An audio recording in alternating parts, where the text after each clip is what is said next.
Imagine nuns who grow, bless, and legally sell weed across America.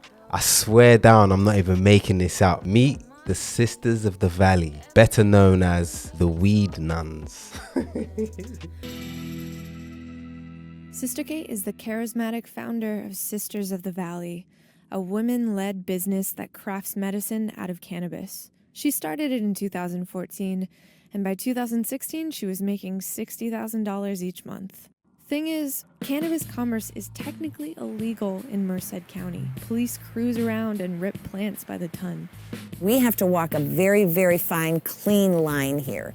Pay every cent of taxes, no cash sales, and I know that if we would give them a reason, they would shut us down. Sister Kate is the most fascinating human being I've ever met in my entire life. She is such a kind-hearted person, but at the same time, kind of a gangster a little bit.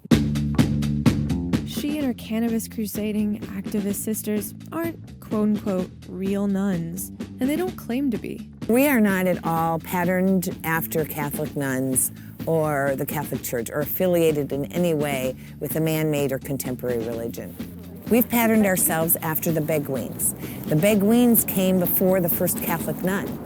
They worked together, they prayed together, they dressed alike to identify their enclave, and they were hemp farmers. Yeah, you heard that right. Let's dive into this story of spiritual healing, cannabis cultivation, and straight up entrepreneurship. Yeah, she got plenty, yeah. I got plenty, yeah, I got plenty. So these women operate out of California and they call themselves the Sisters of the Valley. But they're not affiliated with the Catholic Church. They just literally wear the traditional nun uniform. What makes them unique is how they mix new age spirituality with the cannabis plant. They grow their own weed, bless it, and infuse it into oils, balms, and tinctures they sell worldwide. They follow the lunar cycle. No joke, I'm not joking about this. They plant, harvest, and bless in sync with the phase of the moon. This isn't just a side hustle either.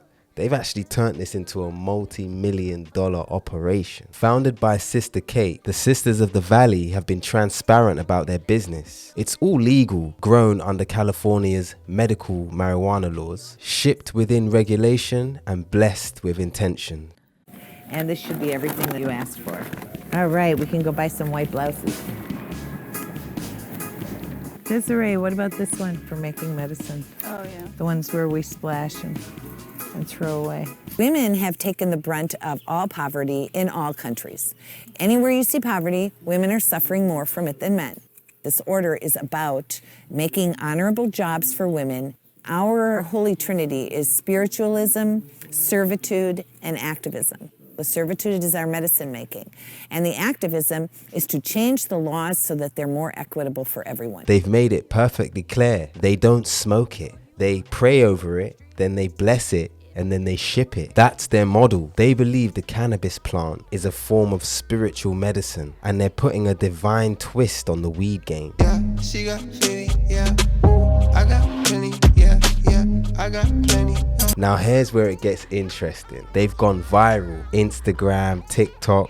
People are fascinated. Why? Because they flip the narrative. It's not your usual stoner brand. These women are using sacred rituals, spiritual messages, and healing language to sell their products.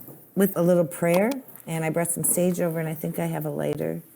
Okay, Mother Goddess, put a blessing on these hands that work the medicine today. May these women keep connected with their ancient ancestors and with the medicine-making work that they do together. Let them heal and carry the healing and the power of this plant-based medicine on their mission to the people. Amen. I brought all the women together to show them how to trim.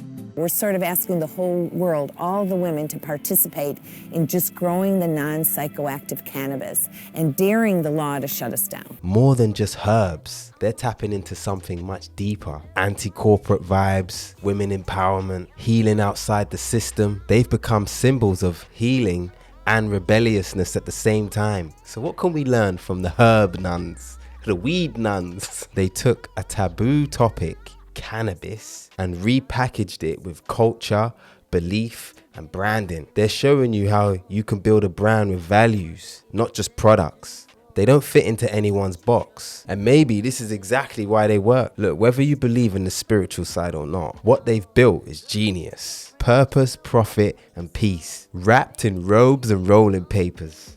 And that's going to be my new song.